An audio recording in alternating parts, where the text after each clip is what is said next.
This is Dimitri Lascaris reporting from Herald Square in New York City at the People's Mobilization Against the U.S. War Machine and to Save the Planet.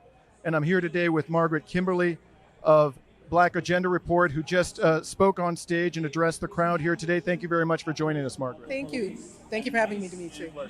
So, as you and I were discussing just a moment ago, you were making some interesting comments about Canada's role in the whole project of U.S. imperialism, which I found quite interesting, not just because I'm Canadian, but also because as a Canadian, I'm constantly being told about how we are different from the United States and we have this wonderful political capital on the world stage and we can be such an effective mediator and a peacemaker. What do you make of that narrative? What do you think there's legitimacy to it? And if not, why not? Well, the problem is that Canada is the U.S. partner. Canada is a member of NATO. Canada is part of the G7. So Canada is a partner in crime to the United States. So Canada makes common cause with Ukraine, where they've put neo-Nazis. Maybe they're not neo. Maybe we shouldn't use that. People who are openly fascist in Ukraine's government. Canada has helped the U.S. in its attack on Venezuela, upheld the sanctions against Venezuela. Canada mining interests have a role in Haiti. Canada's helped occupy Haiti. Canada is pro-Zionist and anti-Palestinian.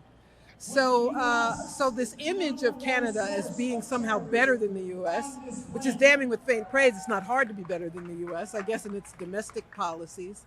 But Canada has committed all the crimes that the U.S. does around the world.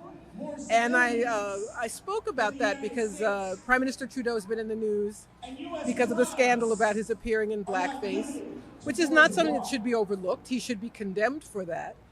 But that is not the worst thing he's done. And people should have been on to him earlier. He's supposed to be an environmentalist, but he's building pipelines. He's supposed to be this champion of a multicultural Canada, but he hasn't done anything for the indigenous population. It's a lot of talk, a lot of lip service. So I think it's very important for us to point out the truth and not to be confused by propaganda, not to be confused by our own wishful thinking and hope that there's some other country that's capitalist and democratic, in quotes, that's nicer than ours, when that's just not the case. I sometimes think myself that the main difference between the Canadian government and the U.S. government is the Canadian government has a lot less military and economic power, but otherwise their philosophies seem to be remarkably similar.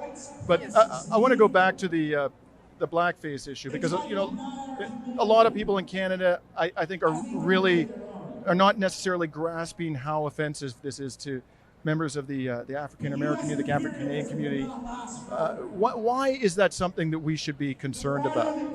Blackface has traditionally been used as a way to degrade, to diminish, to make fun of, to otherize, to dehumanize people of color. Especially here in the United States, has a very long history. The first talking motion picture, The Jazz Singer, was about Al Jolson in blackface. It's something that has been accepted for many decades, but it's something here that it creeps up occasionally. There was a politician in Virginia, the governor of Virginia.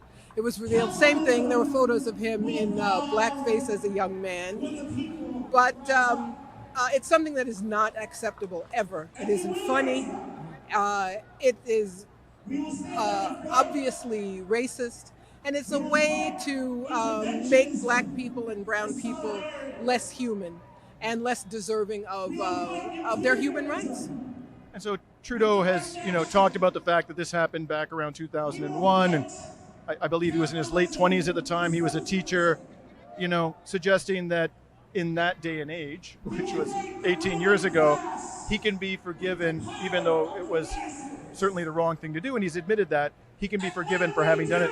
What do you make of that? Do you think that was something that, given the time and place in which he was in, is excusable, or do you think he should have understood even in that time and place? He should have understood at that time. He's not a stupid, I hope he's not a stupid person. It was recent enough, and he was an adult, and he was old enough to know better. But I think it's interesting that he thought it was funny at the time. He wouldn't have done it if he didn't think it was something that he could excuse. And I think it's rather telling about him as a person. It doesn't tell us anything good or positive about him, that he was this feckless, entitled guy and a frat boy, and that was who he was. And maybe that's who he still is, even though now he's a leader of Canada. Well, we've been speaking to Margaret Kimberly of the Black Agenda Report here in Herald Square in New York City. Thank you very much for joining us today. Thank you, Dimitri. And this is Dimitri Lascaris reporting for The Real News.